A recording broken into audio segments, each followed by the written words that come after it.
रहमतपुर नाम के गांव में एक घर में भुवन अपनी पत्नी सुधा और बेटी माधवी के साथ किराए पर रहता था।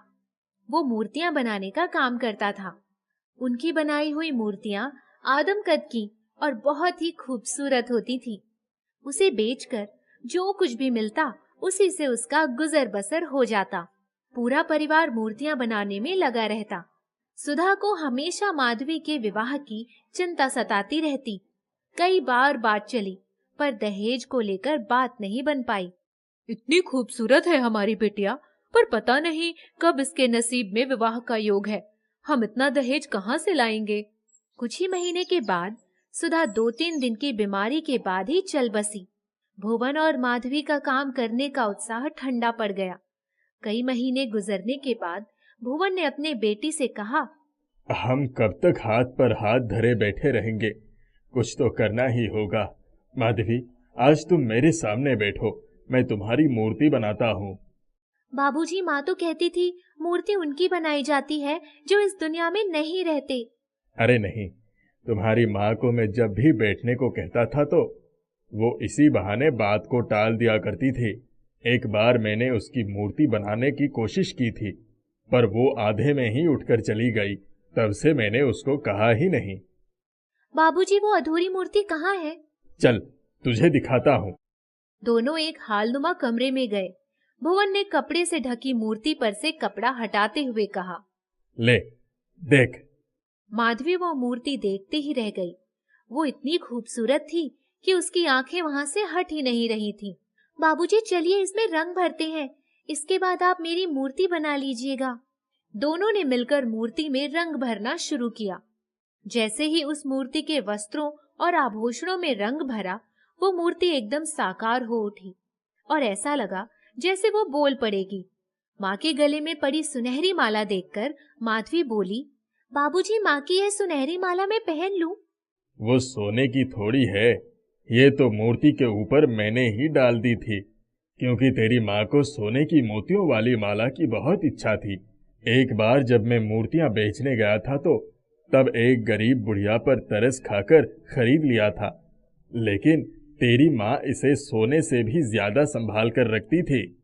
बाबूजी, चलिए आज आप मेरी मूर्ति बना दीजिए, लेकिन मैं ये माला पहनकर ही मूर्ति बनवाऊंगी। ठीक है, पहन लेना, पर कल बनवाऊंगा। आज बहुत थक गया हूँ।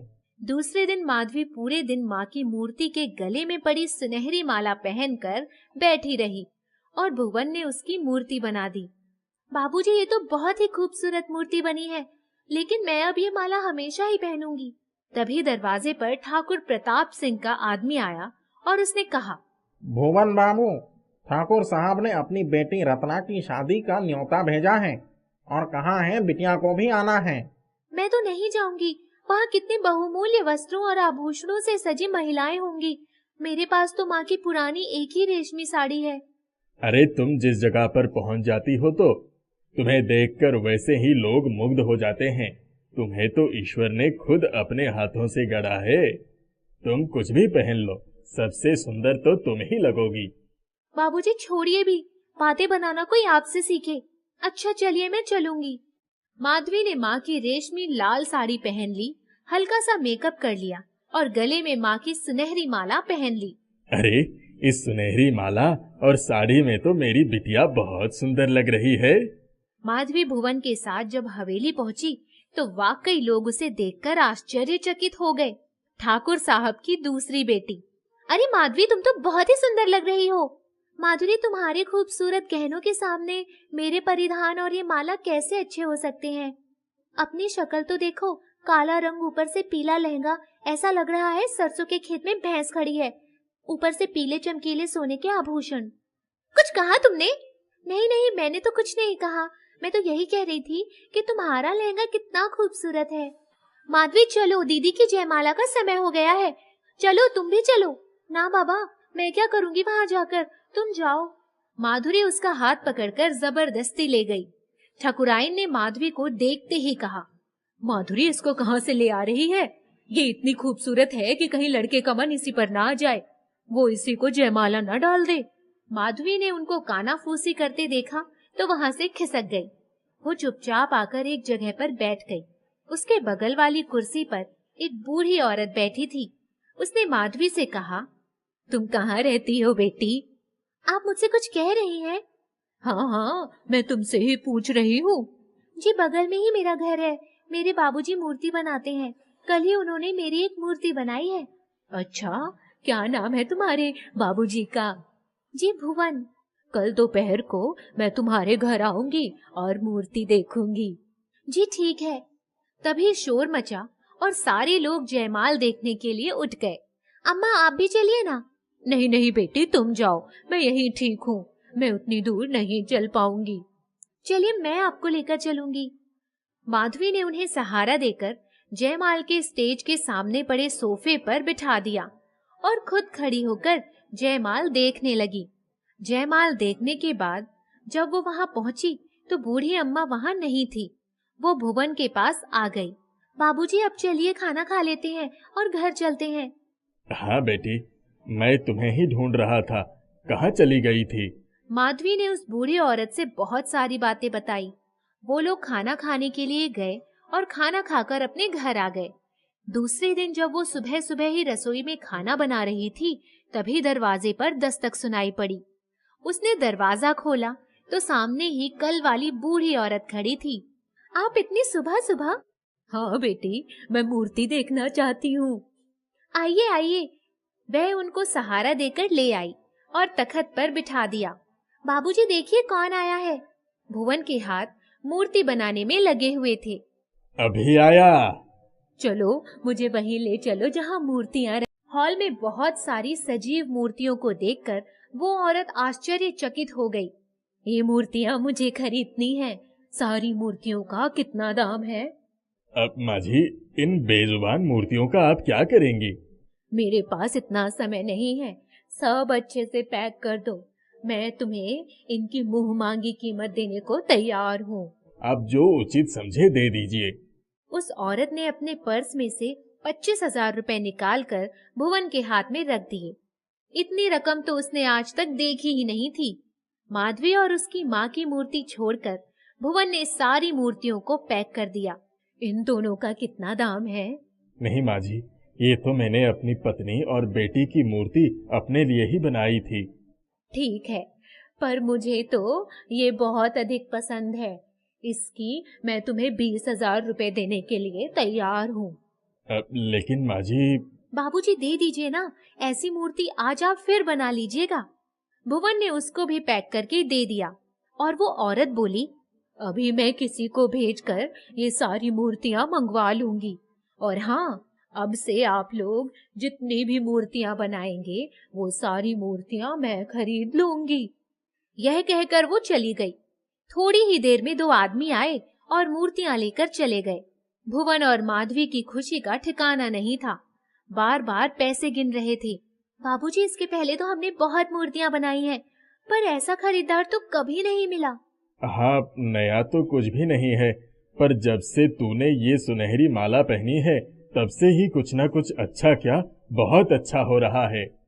बाबूजी, मैं भी सोच रही थी कि हम लोग इतने सालों से इस घर में रहते हैं, ठाकुर साहब ने आज तक कभी नहीं बुलाया। इतनी बड़ी बड़ी दावतें हुई उस हवेली में। माँ की कितनी इच्छा होती थी ठाकुर साहब के यहाँ जाने की। हाँ बाबूजी, अब तो मुझे पूरा विश्वास है कि जरूर ये सुनहरी माला जादुई है। आप कहाँ से लाए थे? ये तो बहुत सालों पहले जब मूर्तियां बेचने गया था तब एक बूढ़ी औरत आकर गिड़गिड़ाने लगी थी कि मैं उसकी माला खरीद लूं। अच्छा, वो बूढ़ी औरत कहाँ रहती है? कुछ बताया था उसने? नहीं बाबूजी, ये तो मैंने पूछा भी नहीं। दूसरे दिन ही उन्होंने बहुत सारी चीजें खरीद ली। कुछ ही दिनों में उन्होंने वहीं पास में एक घर भी खरीद लिया। अभी वो अपने नए घर में जाने की तैयारी कर रहे थे कि उनके घर के सामने एक बड़ी सी गाड़ी आकर रुकी और एक लड़का आया। ये भुवन मूर्तिकार का घर है? हाँ, मैं हूँ भुवन। कहिए, क्या बात है? जी, मेरा नाम चंदर है। आपकी बनाई हुई मूर्ति मैंने किसी प्रदर्शनी से खरीदा था। क्या मैं जान सकता हूँ कि जिस लड़की की मूर्ति आपने बनाई थी उसको आप जानते हैं? लेकिन आपको मेरे घर का पता किसने दिया? वो तो उसी मूर्ति के पास लिखा था। उसी समय माधवी आ गई। उसके आते ही, देख बेटी, ये क्या पूछ रहे हैं? तू देख, मुझे काम करना है। भुवन अंदर चले गए। वाह, मैंने तो कभी सपने में भी नहीं सोचा था कि मैं आपको साकार रूप में देखूंगा। मतलब? मैंने जब से वो मूर्ति देखी है, हमेशा यही सोच रहा हूँ कि काश मैं कभी उस लड़की से मिल पाता। मुझे अत्यंत खुशी है कि आप मेरे सामने खड़ी है। माधवी, जल्दी करो बेटी, सामान ले जाने का वक्त हो गया है। जी पिताजी, आई। आप लोग बहुत व्यस्त हैं, मैं दूसरे दिन आ जाऊंगा। असल में हमें अपने घर में सामान ले जाने की जल्दी है। मैं कुछ मदद करवा सकता हूँ। आइए। माधवी, तुम देख लो, कुछ रह ना जाए। मैं सामान ले जाने का कुछ इंतजाम करके आता हूँ। क्या सामान बहुत ज्यादा है? नहीं, हमारे पास ज्यादा सामान तो नहीं है, बस कुछ मूर्तियां ही है जिन्हें संभाल कर ले जाना है। आप कहीं मत जाइए, मैं अपनी गाड़ी से सामान पहुंचाने की आपकी मदद करूंगा। अरे, आप क्यों परेशान हो रहे हैं? हम कुछ न कुछ कर ही लेंगे। लेकिन चंदर नहीं माना। उसने पूरा सामान गाड़ी से ही पहुंचा दिया। वे लोग अपने नए घर में आ गए। आप लोग आराम करिए, मैं कल फिर आऊंगा। वो चला गया। माधवी, आज तो मैं बहुत थक गया हूँ, कुछ खाऊंगा नहीं। बाबूजी, वो चंदर कुछ फल रख गए हैं, चलिए वही खा लेते हैं। उसने तुमसे कुछ कहा क्या? नहीं बाबूजी।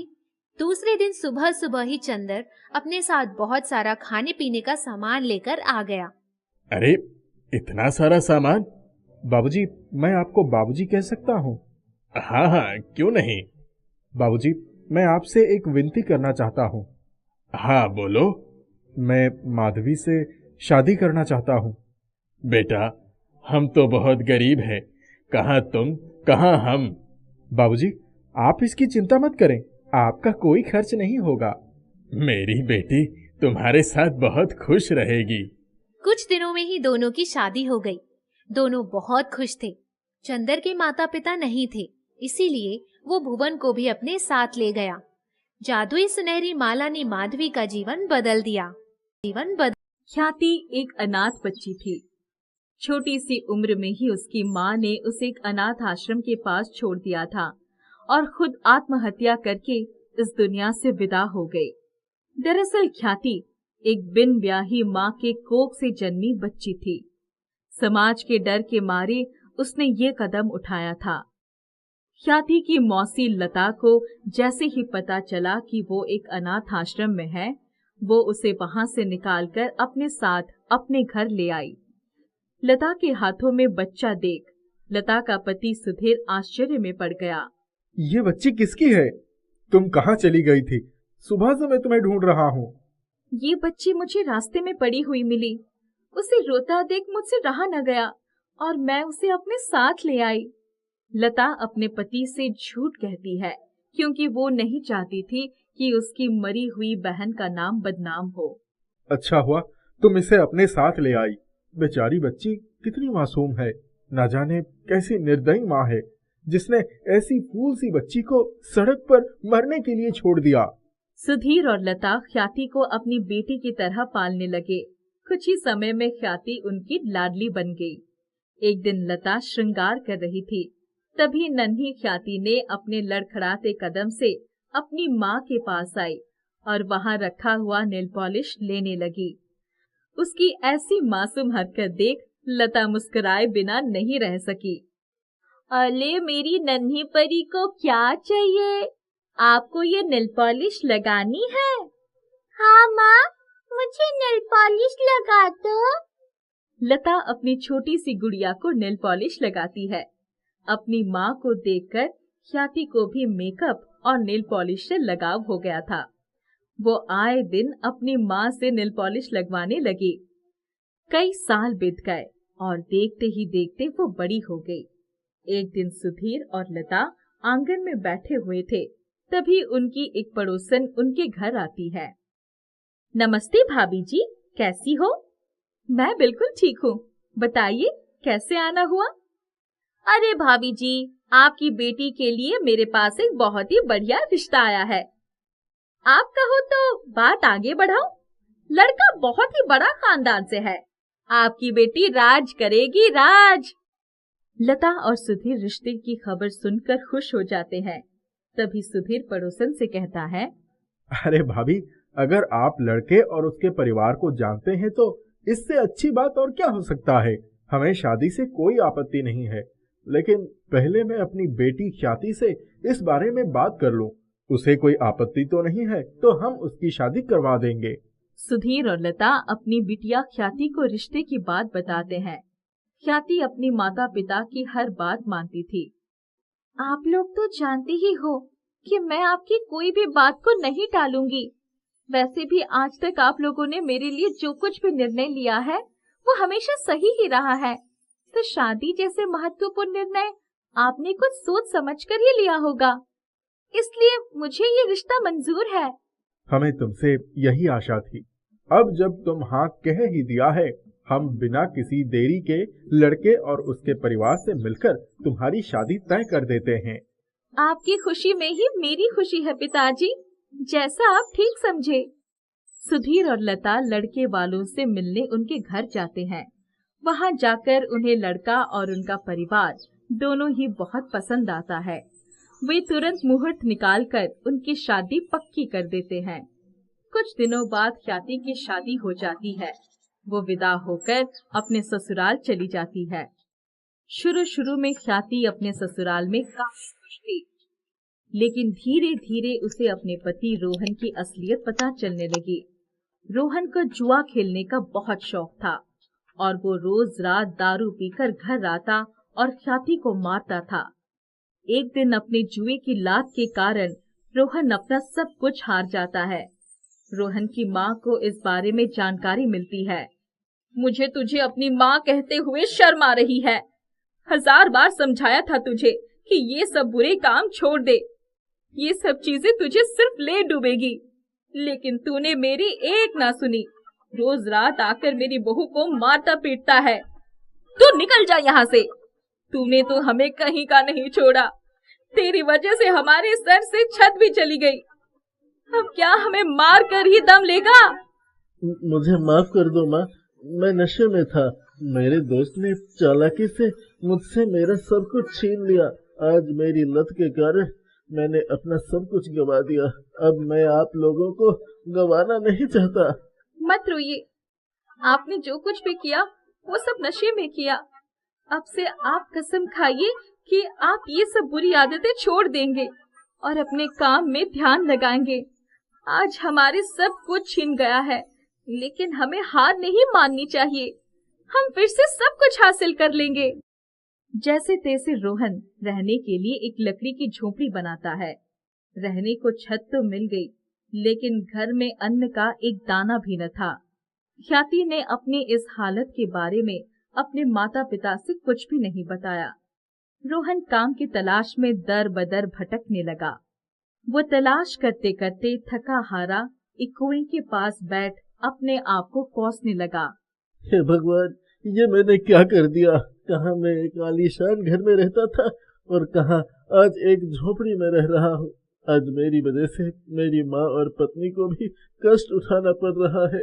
हम अपना पेट काट काट कर अपना जीवन व्यतीत कर रहे हैं। मेरे जैसा नालायक पति और बेटा भगवान किसी को ना दे।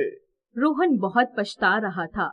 उसको रोता हुआ देखकर अचानक एक आवाज आती है। क्या हुआ बेटा, तुम इतना क्यों रो रहे हो? रोहन वहाँ देखने लगा। अरे यहाँ वहाँ क्या देख रहे हो? मैं तुम्हारे पीछे से बोल रहा हूँ। कौन है आप? आप मुझे दिखाई नहीं दे रहे हैं। जरा मेरे सामने तो आइए। अरे तुम जिसके पास में बैठे हो, मैं वहाँ से बोल रहा हूँ। रोहन पीछे देखता है तो उसे कुआं दिखाई देता है। यहाँ तो कोई नहीं है सिवाय एक कुएं के, और ये आवाज तो कुएं से ही आ रही है। सही पकड़े, मैं कुआं ही बोल रहा हूँ। मैं एक जादुई नेल पॉलिश कुआं हूँ। मैंने तुम्हें रोता हुआ देखा तो सोचा कि तुमसे इसका कारण पूछ लूं। रोहन जादुई नेल पॉलिश कुएं को सब कुछ बता देता है। सारी बात सुनकर पहले तो जादुई नेल पॉलिश कुएं को बहुत गुस्सा आया। फिर उसने रोहन का पछतावा देख उसकी मदद करने की सोचने लगा। तुमने अब तक बड़ी गलतियां की है, लेकिन तुम्हारी धर्मपत्नी का पुण्य तुम्हें बचाने के लिए तुम्हारे आगे खड़ा है, इसीलिए मैं तुम्हारी मदद कर सकता हूँ। मेरी कुछ शर्त है, मेरी मदद से तुम्हें जो भी लाभ होगा उसे तुम गरीबों में भी बांटोगे और उनकी मदद करोगे। तुम सही राह पर चलोगे तो हमेशा सफल रहोगे। हाँ हाँ, मैं आपकी सारी बात मानूंगा और गरीबों की मदद करूंगा। तो ठीक है, मुझ में से तुम एक नेल पॉलिश निकाल लो और उसे अपनी नेक धर्मपत्नी के उंगलियों में लगा दो, फिर देखना चमत्कार। रोहन खुश होकर अपनी पत्नी के पास जाता है और उसे सारी बातें बता देता है। ख्याति रोहन के कहने पर वो नेल पॉलिश अपने हाथ में लगा लेती है। आपके कहने पर मैंने नेल पॉलिश तो लगा लिया, लेकिन इससे कुछ फायदा तो नहीं हुआ। कहीं आप दोबारा पी कर तो नहीं आए हो? अरे नहीं बाबा, मैंने कोई नशा नहीं किया है। मैंने तुम्हें जो कुछ भी बताया है वो सब सच है। अगर ये सब कुछ सच होता तो हमें कोई चमत्कार जरूर दिखाई देता। ये आपका कोई वहम होगा। आप वो सब बातें भूल जाइए और घर के बारे में सोचिए। ख्याति इतना कहकर घर के बाहर जाती है और साफ सफाई करने लगती है। वो जैसे ही झाड़ू लेती है, अचानक से देखती है कि घर अपने आप साफ हो जाता है। उससे यकीन नहीं हो रहा था कि ये सब कुछ कैसे हो गया। फिर वो बर्तन धोने जाती है। बर्तन छूते ही सारे बर्तन साफ हो जाते हैं। ख्याति अपने सास और पति को बुलाती है। क्या हुआ, क्यों बुला रही हो? अरे आपकी बात तो सच हो गई। सच में एक जादुई कुएं की नेल पॉलिश है। मैंने अभी जैसे ही झाड़ू को हाथ लगाया तो पूरा घर अपने आप ही साफ हो गया। अरे वाह, ये तो सच में चमत्कार हो गया। ख्याति अपनी झोपड़ी को छू लेती है। झोपड़ी छूते ही वो एक आलीशान महल में बदल जाता है। ख्याति और उसका परिवार ये चमत्कार देखकर बहुत खुश हो जाते हैं। धीरे धीरे उस जादुई कुएं की नेल पॉलिश की वजह से व्यापार में बहुत तरक्की होती है और वे लोग अमीर बन जाते हैं। रोहन गरीबों की मदद करने लगता है। वो बड़ा अमीर बन जाता है। कुछ दिनों के बाद दौलत से अंधा होकर रोहन गरीबों को भूल जाता है। उनकी धर्मपत्नी उसे समझाती है, लेकिन वो उसकी बात पर ध्यान नहीं देता। अचानक उसके व्यापार में घाटा होने लगता है। उसके पास रुपए पैसों की कमी हो जाती है, कर्ज बढ़ जाता है। ख्याति, अब क्या करूं? सारा व्यापार चौपट हो रहा है। मैंने तो आपको समझाया था, लेकिन आप नहीं माने। आप अपने वादे भूल गए और उसका यही अंजाम हो रहा है। आप नेल पॉलिश के जादुई कुएं के पास जाइए। रोहन जादुई कुएं से मिलने के लिए चला जाता है। उसे रास्ते में जो भी गरीब भिखारी मिलते हैं वो उन्हें रुपए पैसे देता हुआ चला जाता है। कुछ देर के बाद वो जादुई कुएं के पास पहुंच जाता है। रोहन, तुम अपना वादा भूल गए थे। तुम्हारी नेक धर्मपत्नी के कहने पर तुमने पुनः सही राह पकड़ ली है। अब उसे मत छोड़ना। ये लो, मैं तुम्हें फिर से एक नेल पॉलिश दे रहा हूँ। ये भी तुम्हारी धर्मपत्नी के लिए ही है। रोहन हाथ जोड़कर जादुई कुएं को धन्यवाद कहकर घर की तरफ चल पड़ता है। रोहन अच्छे कर्म करके और अपना वादा पूरा करते हुए एक बहुत ही कामयाब आदमी बनता है। वे गरीब और जरूरतमंदों की मदद करने लगते हैं। ऐसा लगता है रोहन और उसका परिवार एक अच्छी और सुखद जिंदगी व्यतीत करने लगता है। छोटा गोलू भूख से परेशान होकर अनाज के डब्बे ढूंढने लगा, लेकिन इस बार उसे निराशा ही हुई। उसने कुछ देर से सोचा, विचारा और हर डब्बे को हटाकर देखने लगा। कुछ चावल, गेहूं, दाल के दाने आसपास गिरे हुए मिले। उसने उन्हें उठा लिया। एक बर्तन में उन्हें धोकर फिर पानी में मिलाकर नमक हल्दी डालकर चूल्हे पर रख दिया। अब तो कुछ लाल टमाटरों को ढूंढना पड़ेगा, वरना कुछ दानों से अपने पेट के चूहे नहीं मानेंगे। मन्नू चाचा के खेत में बड़े बड़े टमाटर रहते हैं। कुछ ही देर के बाद गोलू के हाथ में मन्नू चाचा के खेत के कुछ टमाटर आ गए थे। बहुत भूख लगी है, 2-4 टमाटर पेट में डाल दूं तब आगे बढ़ूं। गोलू टमाटर खा रहा था। इतने में मन्नू चाचा ने आकर उसका हाथ पकड़ लिया। क्या रे गोलुआ, चोरी करने के लिए मेरा ही खेत मिला था? इतने सारे टमाटर तोड़ लिए। आज के बाद अगर मेरे खेत के आसपास नजर भी आया तो समझ कर रखना, मार मार कर तेरा सर गंजा कर दूंगा। चाचा बहुत भूख लगी थी सो टमाटर खा लिया, मैं चोर नहीं हूँ। दूसरों की चीज बिना पूछे ले लेना चोरी नहीं तो क्या धर्म कर्म कहलाता है। तुझसे तो वो भिखारी अच्छे हैं जो चोरी नहीं करके भले मांग कर खाते हैं। बाकी के टमाटर रख दे और भाग कर जा यहां से। मैं तेरी गंदी सूरत देखना नहीं चाहता हूँ। गोलू अपमान का घूंट पीकर चुपचाप वहां से चल पड़ा।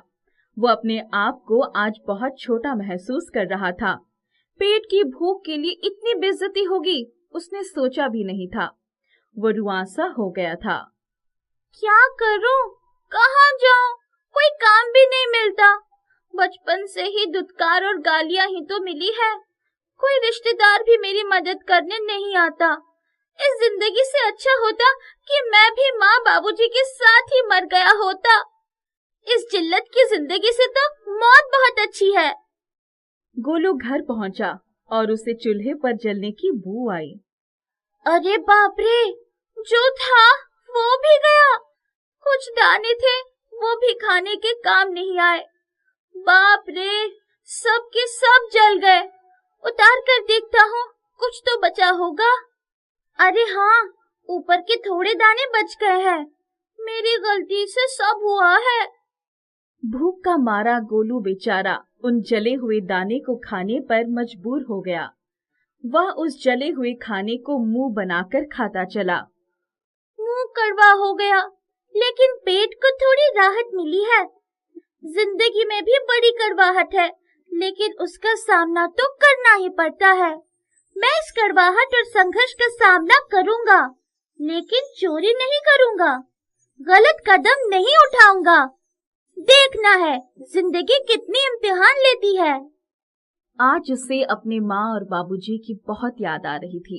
कुछ देर बैठकर वो कुछ सोचता रहा। फिर पेट की भूख ने उसे बैठने नहीं दिया। वो अपनी झोपड़ी से बाहर निकला, जंगल की तरफ चल पड़ा। उसे कहाँ जाना था यह वो नहीं जानता था, फिर भी वो चलता चला गया।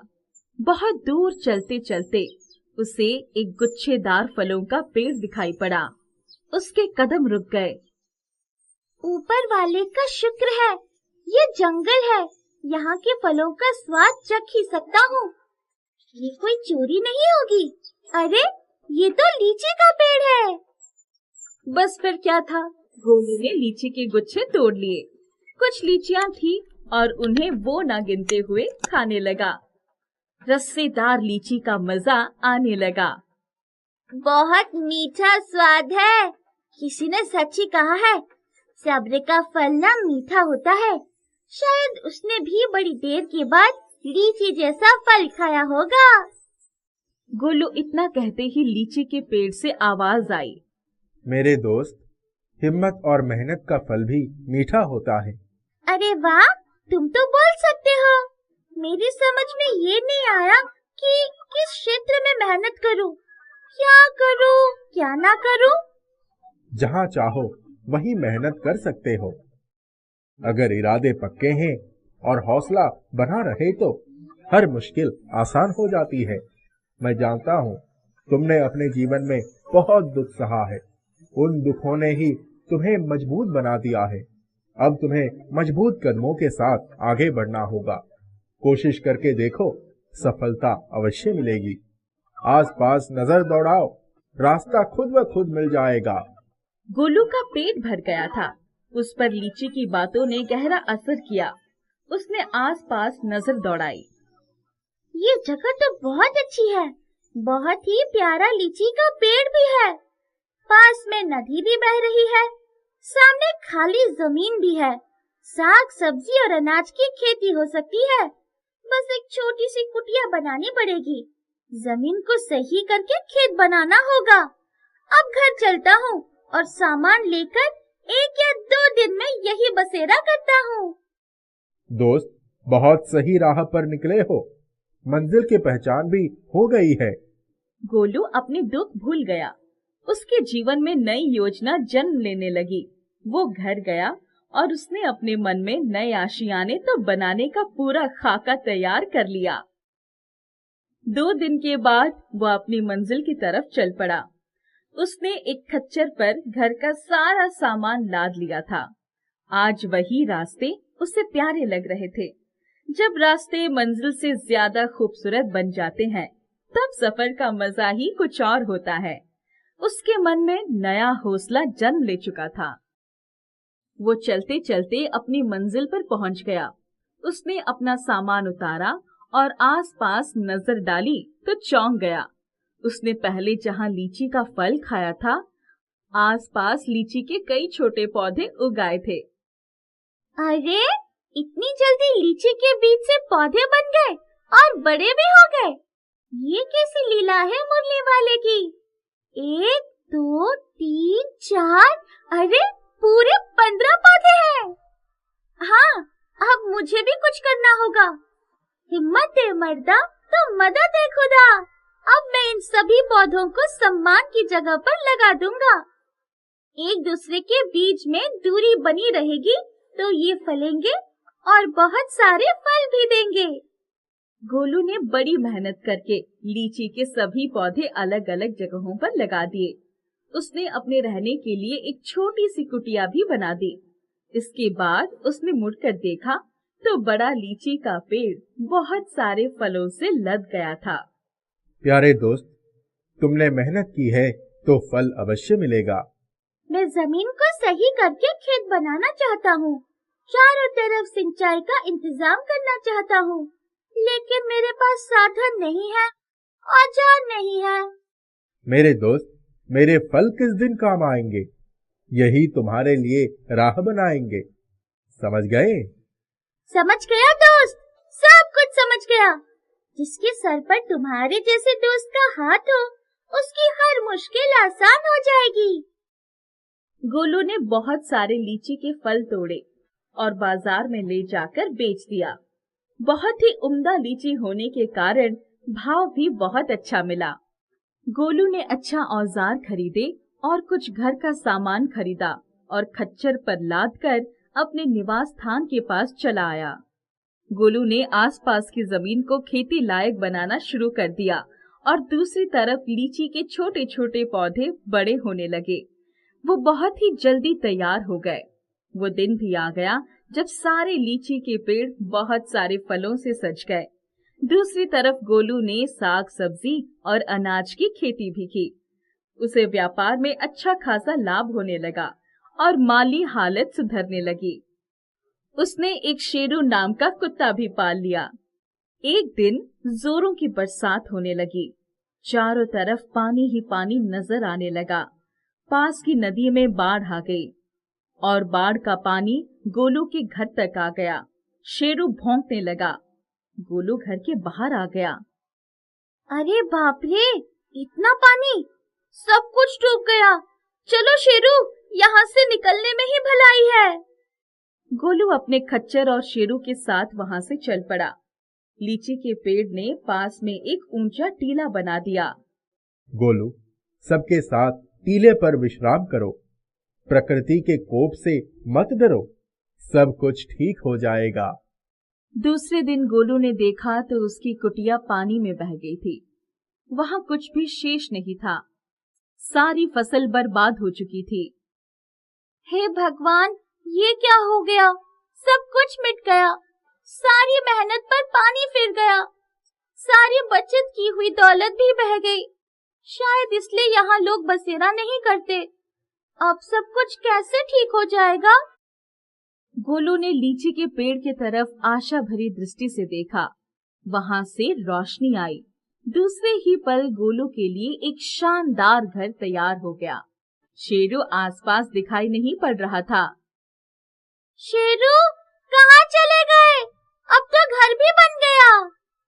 इतने में गोलू ने शेरू को अपने मुंह में एक पोटली लटकाए आते हुए देखा। गोलू ने दौड़कर वो पोटली ले ली उसकी बचत की सारी कमाई उस पोटली में ही तो थी। वाह मेरे शेरू, तुमने तो कमाल कर दिया, फिर से माला माल कर दिया। मेरे दोस्त गोलू, चारों तरफ नजर दौड़ाओ और लीची के फलों को बाजार पहुंचाओ। बड़े व्यापारी तुम्हारा रास्ता देख रहे हैं। गोलू ने देखा सामने व्यापारी गाड़ी लेकर लीची लेने के लिए और पैसे देने के लिए खड़े हो गए हैं। हाँ दोस्त, मुश्किल आती है लेकिन उनके बीच से ही राह भी निकल आती है। तुम्हारे कड़े संघर्ष के छालों ने ही तुम्हें बुलंदी पर पहुंचाने की राह बनाई है। गोलू दौड़ता हुआ गया और प्यार से लीची के पेड़ से लिपट गया। एक गांव में रतन और रजत नाम के दो अमीर किसान रहते थे। उनके पास खेती के लिए बहुत सारी जमीन थी और बहुत सारी गायें भी थी। वो दोनों और गायें खरीदना चाहते थे। उनके पड़ोस में मदन नाम का एक गरीब किसान रहता था। मदन के पास एक छोटा सा जमीन का टुकड़ा और केवल एक ही गाय थी। मदन के पास जो भी कुछ था वह उससे संतुष्ट रहता था और भगवान को उसके लिए धन्यवाद देता था। देखो, मदन तो बहुत खुश लग रहा है। इतनी गरीबी में ये कैसे खुश रहता है? अगर हम इसकी गाय खरीद लें तो अच्छा रहेगा। एक दिन रजत और रतन मदन की गाय खरीदने के लिए उसके पास आए। कैसे हो मदन? हम तुम्हारी गाय खरीदना चाहते हैं। इसके बदले हम तुम्हें 10 चांदी के सिक्के देंगे। मदन अपनी गाय को बहुत प्यार करता था और उसे बेचना नहीं चाहता था। मुझे अपनी गाय बेचनी नहीं है, आप लोग किसी और से गाय खरीद लें। मदन के मना करने पर रतन और रजत बहुत गुस्से में आ गए। उन्होंने सोचा कि वो मदन से बदला लेंगे। रतन, मदन ने हमारा अपमान किया है और गाय भी नहीं बेची। हाँ रतन, हमें अपने अपमान का बदला लेना चाहिए। क्यों ना कुछ ऐसा करें कि वह अपनी गाय बेचने पर मजबूर हो जाए। यही हमारा बदला होगा। अच्छा, कैसे? हम उसकी फसल नष्ट कर देंगे, तो वह क्या खाएगा और क्या गाय को खिलाएगा? उन दोनों ने रात के समय मदन के खेत जला दिए। मदन ने जब यह देखा तो बहुत उदास हो गया। हे भगवान, यह क्या हो गया? अब मैं जीवन यापन कैसे करूंगा?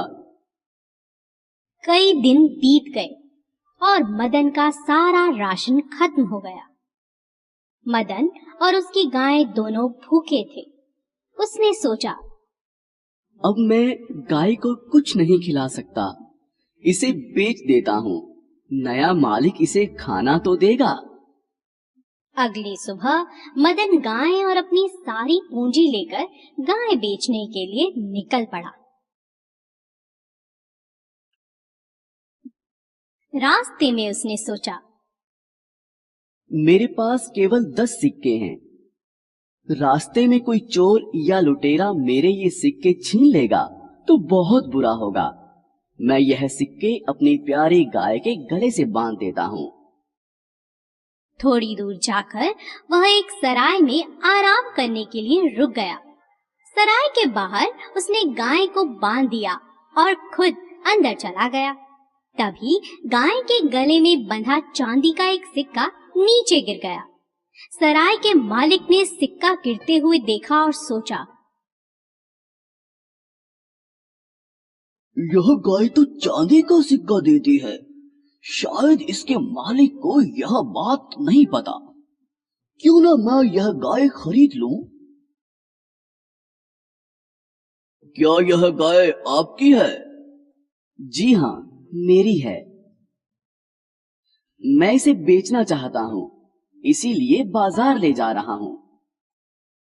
अब आपको बाजार नहीं जाना पड़ेगा, मैं इसे खरीद लेता हूँ और इसके बदले मैं तुम्हें बहुत से चांदी के सिक्के दूंगा।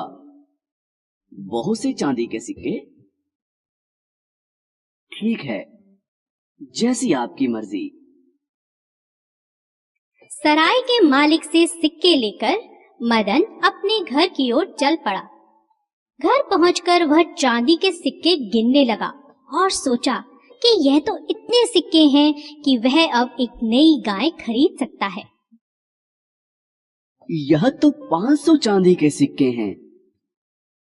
कुछ ही देर में रतन और रजत वहां आ गए और उसके सिक्के देखकर हैरान रह गए।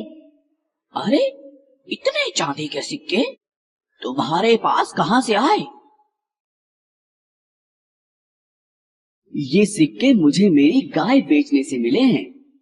भगवान ने मुझ पर कृपा की है और अब मैं बहुत सी गायें खरीदूंगा। रतन और रजत यह सोचकर उदास हो गए कि उनकी योजना उल्टी पड़ चुकी थी। मदन अब अमीर बन चुका था। किसी को नुकसान पहुंचाकर आप खुश नहीं रह सकते। कछुआ और गिद्ध। एक घने जंगल के बीचों बीच एक बड़ा सा तालाब था, जिसमें एक कछुआ रहता था। उसे आसमान में पंछियों की तरह उड़ने की बड़ी इच्छा थी। हर समय वह आसमान में उड़ने की तरकीब सोचता रहता।